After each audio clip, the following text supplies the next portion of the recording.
എന്താണ് ഈ ബൈപ്പാസിനെ കുറിച്ചൊന്ന് പറയോ? ഇതിന്റെ ആളാരാണ് നിങ്ങൾ? എന്താണ് നിങ്ങൾ ആരാണ് ഈ ബൈപ്പാസിന്റെ മീറ്റിംഗിൽ വന്നൊരു സംഘടന? ആരാണ് ഇതിലെ? നിലമ്പൂർ റെസിഡൻസ് അസോസിയേഷന്റെ 36 റെസിഡൻസ് അസോസിയേഷൻ നിലമ്പൂർ മുനിസിപ്പാലിറ്റി. അതിന്റെ നിലമ്പൂർ മുനിസിപ്പാലിറ്റിന്റെ അപെക്സ് കമ്മിറ്റി ഉണ്ട്, മൊത്തത്തിലൊരു കമ്മിറ്റി ഉണ്ട്. ആ കമ്മിറ്റിയുടെ സെക്രട്ടറിയാണ്. എന്താണിത്? 30 വർഷമായി ബൈപ്പാസ്. 30 വർഷത്തിലേറെയായി. വേലുക്കുട്ടി പഞ്ചായത്ത് പ്രസിഡന്റായിരുന്ന സമയത്ത് പിന്നെ അതിൻ്റെ നടപടിക്രമങ്ങൾ തുടങ്ങിയതാണ്. പിന്നെ ആര്യാടൻ മുഹമ്മദ് അതിന് ചെറിയൊരു ഫണ്ട് അനുവദിച്ചു. പിന്നെ മാറി മാറി വരുന്ന സർക്കാരുകൾ, ഇടതുപക്ഷമായാലും ശരി വലതുപക്ഷമായാലും ശരി, ഈ ബൈപ്പാസിൻ്റെ കാര്യത്തിൽ ഒന്നും ചെയ്തിട്ടില്ല. അൻവർ വന്നതിന് ശേഷം ചക്കാലക്കുത്ത് വരെ പിന്നെ അൻവർ ബഹുമാനപ്പെട്ട അൻവർ MLA വന്നതിന് ശേഷം ചക്കാലക്കുത്ത് വരെ പണം കൊടുത്തു. ചക്കാലക്കുത്ത് കഴിഞ്ഞ് ഒരു 200 മീറ്റർ വരെ ആ ബൈപ്പാസ് വിട്ടുകൊടുത്ത ആളുകൾക്ക് പണം കാര്യങ്ങളും കൊടുത്തു. അത് കഴിഞ്ഞതിന് ശേഷം മയ്യന്താണി ഭാഗത്തും ചന്തക്കുന്ന് ഭാഗത്തൊക്കെ ഒരുപാട് ആളുകളെ സ്ഥലം വിട്ടുകൊടുക്കുന്നുണ്ട്. 10 വർഷങ്ങളായി. അവരൊക്കെ ഒരു ലോണിൽ ചെന്നിട്ടുണ്ടെങ്കിൽ അല്ലെങ്കിൽ ഒരു പാവപ്പെട്ട വീട്ടിലെ ഒരു പെൺകുട്ടിയെ കല്യാണം കഴിച്ച് അയക്കണമെന്നുണ്ടെങ്കിൽ പിന്നെ സാധാരണ ലോൺ എടുക്കണം. ആ ലോണിന് പോയിട്ടുണ്ടെങ്കിൽ പിന്നെ അവിടുത്തെ അധികാരികൾ, അവിടുത്തെ ബാങ്ക് മാനേജറടക്കം ലോണ് കിട്ടില്ല എന്ന് പറഞ്ഞ് മടക്കി വിടുന്ന സംഭവം ഉണ്ട്. അതേമാതിരി തന്നെ നിലവിൽ വിദ്യാഭ്യാസ ആവശ്യങ്ങൾക്ക് വേണ്ടിയിട്ട് ലോണിന് ചെന്നാലും മറ്റ് എന്താവശ്യങ്ങൾക്ക് ലോണിന് ചെന്നിട്ടുണ്ടെങ്കിലും ആരോഗ്യപരമായില്ല അസുഖമായി കിടക്കുന്ന ആളുകൾക്ക് ലോണിന് ചെന്നാലും ഒക്കെ മടക്കി വിടുന്നൊരവസ്ഥയാണുള്ളത്. അപ്പം അവിടെ കിടക്കുന്ന ഇപ്പം പൈസ കിട്ടിയ ആളുകൾക്ക് 1.5 കോടി 1 കോടി ഒക്കെ കിട്ടിയിട്ടുണ്ട്. പക്ഷേ ഈ പൈസ കിട്ടാത്ത ആളുകളുടെ ബുദ്ധിമുട്ടുകൾ വളരെ പ്രയാസമാണ്. ഭയങ്കര പ്രയാസമാണെങ്കിൽ വീടുകളെ ഒന്നും ചെയ്യാൻ പറ്റാത്ത അവസ്ഥ. പിന്നെ 30 വർഷമായി കക്കൂസ് വരെ ഒന്ന് ക്ലിയറാക്കാൻ പറ്റാത്ത അവസ്ഥ, വീടുകൾ രണ്ടാമത് പിന്നെ ഒന്ന് എടുക്കാൻ പറ്റാത്ത അവസ്ഥ.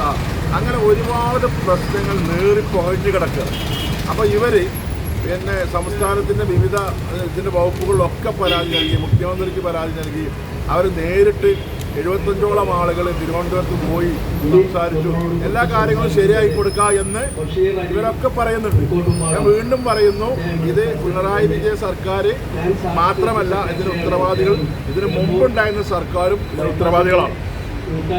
അപ്പോൾ ഇനിയിപ്പോൾ 1.5 വർഷത്തേക്കുള്ള MLA രാജിവെത്തു. ഇവിടെ പിന്നെ തെരഞ്ഞെടുപ്പ് നടക്കാൻ പോവുകയാണ്. അപ്പോൾ ഇനി ബഡ്ജറ്റ് വരാൻ പോവുകയാണ്. 7-ാം തീയതി 8-ാം തീയതി ബഡ്ജറ്റ് വരാൻ പോവുകയാണ്. ഈ ബഡ്ജറ്റിൽ തുക മാറ്റി വെച്ചുകൊണ്ട് ഇതിൻ്റെ പണി തുടങ്ങിയില്ല എന്ന് അറിയില്ല. പക്ഷേ ഒരു ചെറിയ പിന്നെ ഇതൊക്കെ ഞാൻ കിട്ടിയിട്ടുണ്ട്. എന്തോ ബഡ്ജറ്റിലേക്ക് എന്തെങ്കിലും നീക്കി വെക്കും എന്നുള്ളൊരു സംസാരമൊക്കെ നടക്കുന്നുണ്ട്.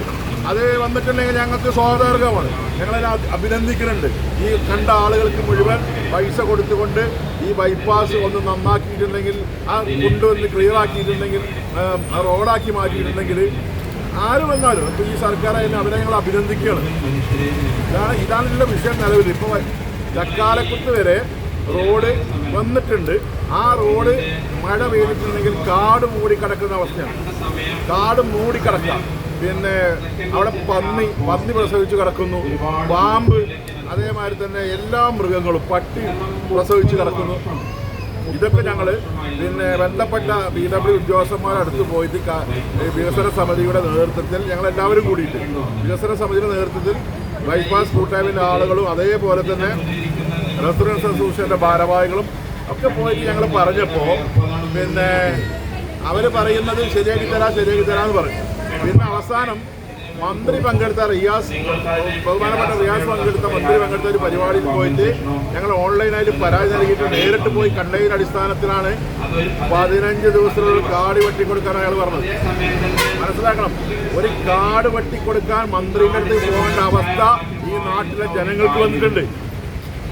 ഇതൊക്കെ ഇവിടുത്തെ ഭരണാധികാരികൾ 40 വർഷക്കാലത്തിലേറെ ഭരിച്ച കോൺഗ്രസ് ആയാലും ശരി, ഇവിടെ കുറെ MLA ഉണ്ടായിരുന്നു, മന്ത്രി ഉണ്ടായിരുന്നു, അവരും ഉത്തരവാദിയാണ്. ഇവർ മാത്രമല്ല ഉത്തരവാദി, ഈ 2 ആളുകളും ഉത്തരവാദിയാണ്. എന്തായാലും നാടിന്റെ വികസനമാണ് ആവശ്യം. ഈ ബഡ്ജറ്റിൽ ഇതിലുള്ള ഫണ്ട് നീക്കി വെച്ച് പണി തുടങ്ങി ഈ പാവപ്പെട്ട ആളുകൾക്ക് പണം കൊടുക്കാൻ, നഷ്ടപരിഹാരം കൊടുക്കാൻ ആളുകൾക്ക് പണം കൊടുക്കണമെന്നാണ് റെസിഡൻസ് അസോസിയേഷനും വികസന സമിതിക്കും ഒക്കെ പറയാനുള്ളത്. നിങ്ങൾക്ക് 3 ദിവസമായില്ലേ ഈ സമരം തുടങ്ങിയിട്ട്? 3 ദിവസമായില്ലേ നിങ്ങൾക്ക്? എന്താണ് അതിനെ കുറിച്ച് പറയാൻ? ഇനിയും നിങ്ങൾ പോരാടിക്കൊണ്ടേ നിൽക്കും? അതാ ഇത് ഒരു ഇന്നേക്ക് 3ാമത്തെ ദിവസമാണ് സമരം. ഈ സമരം ഒരു സൂചന മാത്രമാണ്. ഈ ആളുകളെ പങ്കെടുപ്പിച്ചുകൊണ്ട് ഈ ഇരകളെയും അതിന്റെ മറ്റുള്ള ആളുകളൊക്കെ പങ്കെടുപ്പിച്ചുകൊണ്ട് ഉണ്ടാക്കുന്ന സമരം ഒരു സൂചന മാത്രമാണ്. ഇത് സങ്കടത്തോടു കൂടിയുള്ള സമരമാണ്. ഇത് സങ്കടത്തോടു കൂടിയുള്ള സമരം. ഇത് സൂചന മാത്രമാണ്. ഇത് കഴിഞ്ഞിട്ടുണ്ടെങ്കിൽ സമരത്തിന്റെ കോലം മാറും. അപ്പോൾ ഇവര് എല്ലാവരും ഇറങ്ങും. അതിന് യാതൊരു സംശയമില്ല. ഇത് മാത്രമേ ഇതിന് സംബന്ധിച്ച് പറയാനുള്ളൂ.